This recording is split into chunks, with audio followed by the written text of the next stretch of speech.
തുടങ്ങും. അന്ന് മനസ്സിലാവും ഞങ്ങളുടെയൊക്കെ വേദന.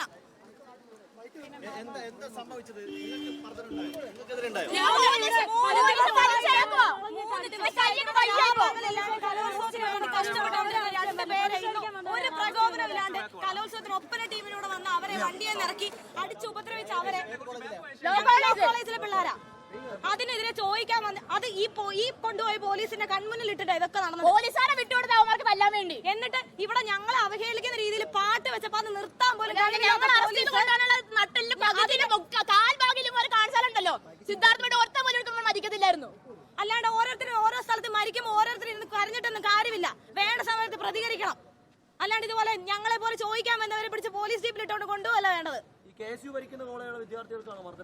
അതെ അതെ, ഒരു സംഘാടന സമിതി മനഃപൂർവ്വം സ്കെച്ച് ഇട്ട് ഫോട്ടോ സഹിതം ചൂണ്ടി മർദ്ദിക്കുകയാണ്. നമ്മള് ഫോട്ടോ സഹിതം പോലീസുകാരെ കാണിച്ചു കൊടുത്തിട്ട് കോളേജിൽ എന്ത് പ്രശ്നം നടന്നാലും കമ്മിറ്റിക്ക് പങ്കുണ്ട് ഇതിന്റെ അകത്ത്. ഉള്ളവരാണ് നമ്മൾ ഫോട്ടോ സഹിതം. എന്നിട്ട് പോലും ഇവിടെയുള്ള പോലീസിന് പോലും ഇവിടെ ഇന്ന് ഞങ്ങൾ അറസ്റ്റ് ചെയ്തുകൊണ്ട് അതേ പോലീസാണ് ഇതിന് മുന്നേ ലോ കോളേജിൽ പ്രശ്നം നടന്നപ്പോഴും കയ്യം കെട്ടി നോക്കിയിരുന്നത്.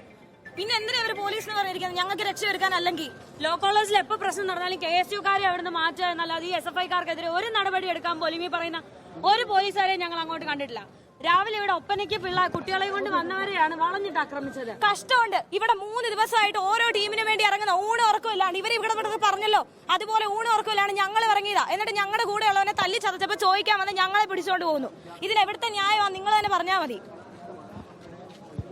അതെ.